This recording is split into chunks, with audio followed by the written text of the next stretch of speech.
Oi, gente, sejam bem-vindos ao quarto grupo de Psicodesafio Educação Consciente na Prática.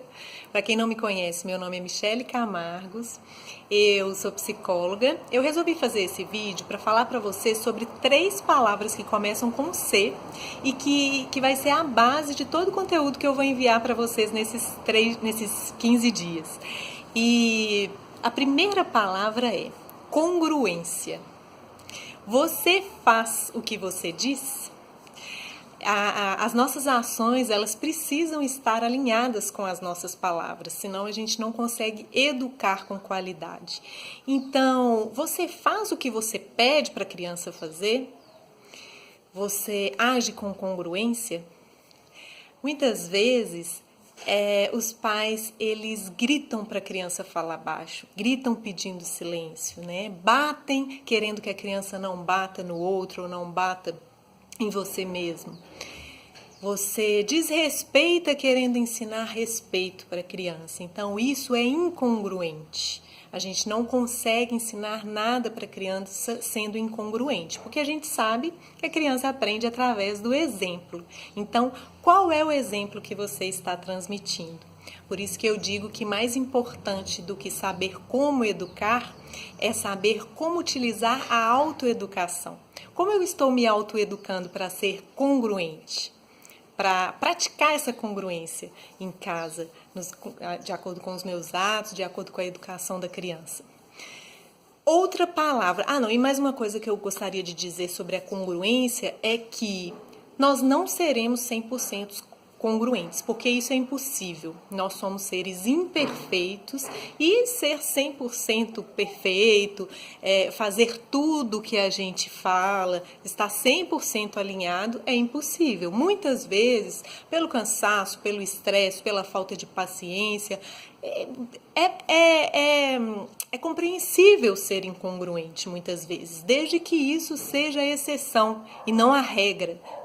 Então é importante tomar consciência dessa congruência para que você consiga ser a cada dia mais congruente do que o outro. Melhorando um pouquinho a cada dia, a educação vai ficar muito mais benéfica e você vai se autoconhecer ao mesmo tempo.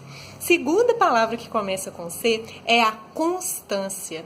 Para educar, a gente precisa ser constante. A gente precisa fazer várias vezes a mesma coisa, falar várias vezes a mesma coisa, até a criança internalizar, entender e aprender, realmente aprender. Então, a criança, ela aprende de 2 formas, ou por imitação, por isso é importante a congruência, é importante ser exemplo, ou pela repetição, por isso é importante a constância, falar várias vezes, ter paciência para repetir e entender que ela não vai aprender de um dia para o outro, que ela não vai aprender só porque você já falou. Quantas vezes a gente tem mania de falar, nossa, eu já te falei isso mais de 1000 vezes, né? Então, parar de falar isso e começar a aplicar a constância, porque é preciso saber que o cérebro da criança ainda está em desenvolvimento, ele não é igual ao nosso. Então, a gente precisa ter um pouco mais de paciência e constância para repetir várias vezes a mesma coisa.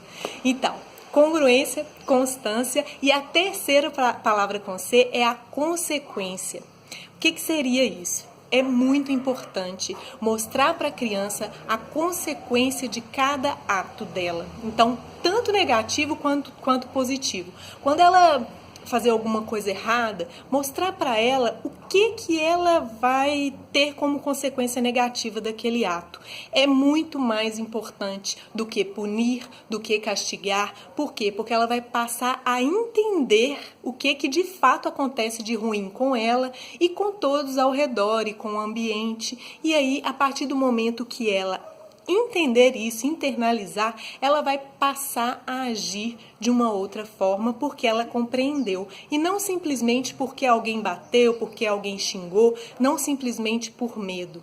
Porque a punição, muitas vezes, a gente confunde com educação.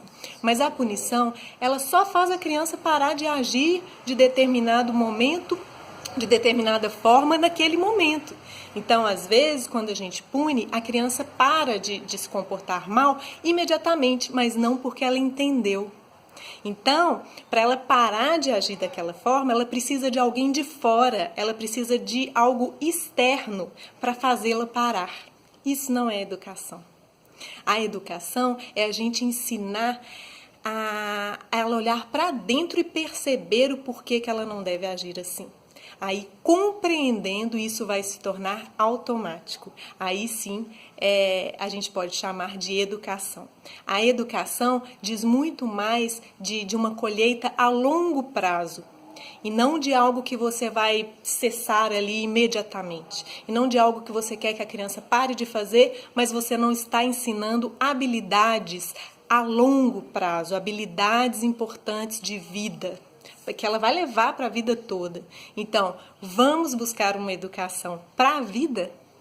É esse o meu convite. Até amanhã no primeiro desafio. Um beijo.